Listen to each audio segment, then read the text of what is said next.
Hoxe imos a viaxar ao alto de Señora da Grasa en Mondín de Basto. Imos acompañados de Tucho Marque, de David González e de Manolo. É a despedida de Alex Marque dunha etapa en liña desta volta a Portugal.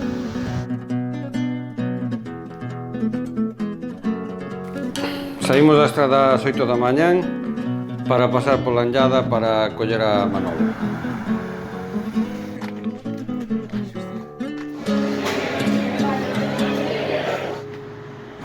A saída da etapa estaba en Paredes e ata ali nos diriximos.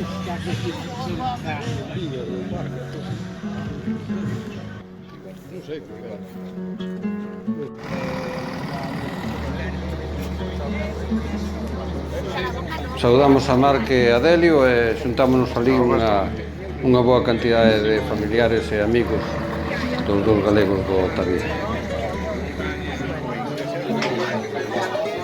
En Amarante había unha meta boante e aproveitamos ali para xantar.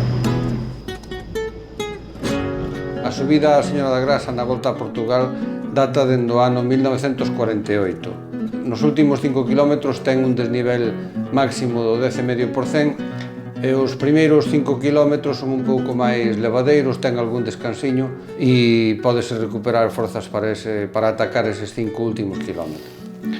A lenda di que un muiñeiro que andaba pola contorna co seu carro e máis con un burro topouse un día cunha señora que estaba moi agotada e quixolle botar unha man. E cando estaba no labor avistou un grupo de mouros que se acercaban hacia el con malas intencións. Azuzou ao burro, e o burro quedou trabado entre dúas pedras, entón os mouros deron alcance ao muiñeiro e matárono, e a señora, tentando fuxir, achegouse a unha pedra que lle chaman a Pedra Alta, que todavía sigue ali no alto de Montefariña, e a pedra abreuse, e os mouros, ao ver semellante evento paranatural, asustáronse e marcharon despavoridos. Tomouse como un milagre, construíron unha ermita e no século XV esa ermita convirteuse nunha capela que sería o santuario de Nosa Señora da Grasa. A mitoloxía di que as pedras do muiño descontroláronse e seguiron moendo os cereais ata facer esa montaña. A realidade é que dende calquer punto que vexas o monte parece unha montaña de fariña, de aí ven o nome de Monte Fariña.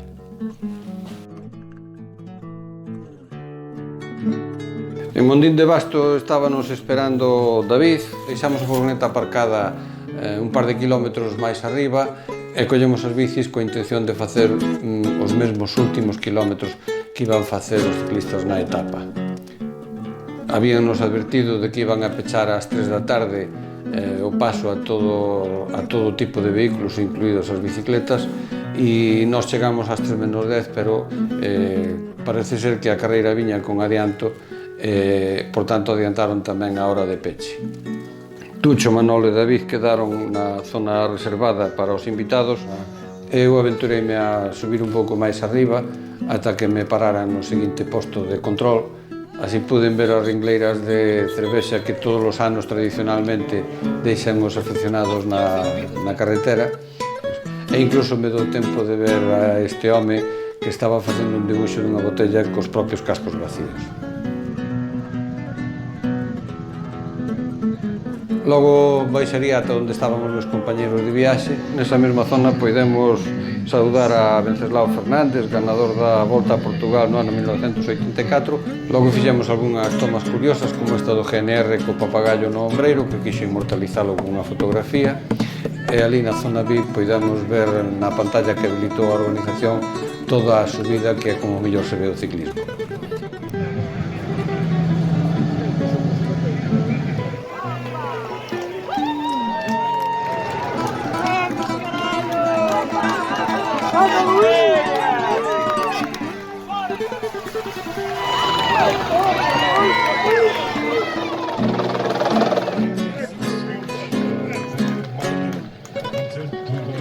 Logo vimos a entrada de Alex en meta, ese saúdo á afección e ese recoñecemento público tamén por parte da RTP.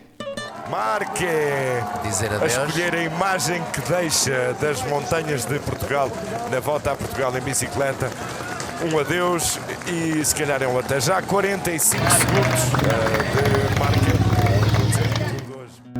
Logo de rematar os compromisos de despois da etapa, Álex e Delio baixaron ata o autobús do Tavira, onde foron recibidos polos amigos moañeses e estradenses que estábamos ali esperando por eles e, bueno, pois sacamos unhas fotos para inmortalizar o momento.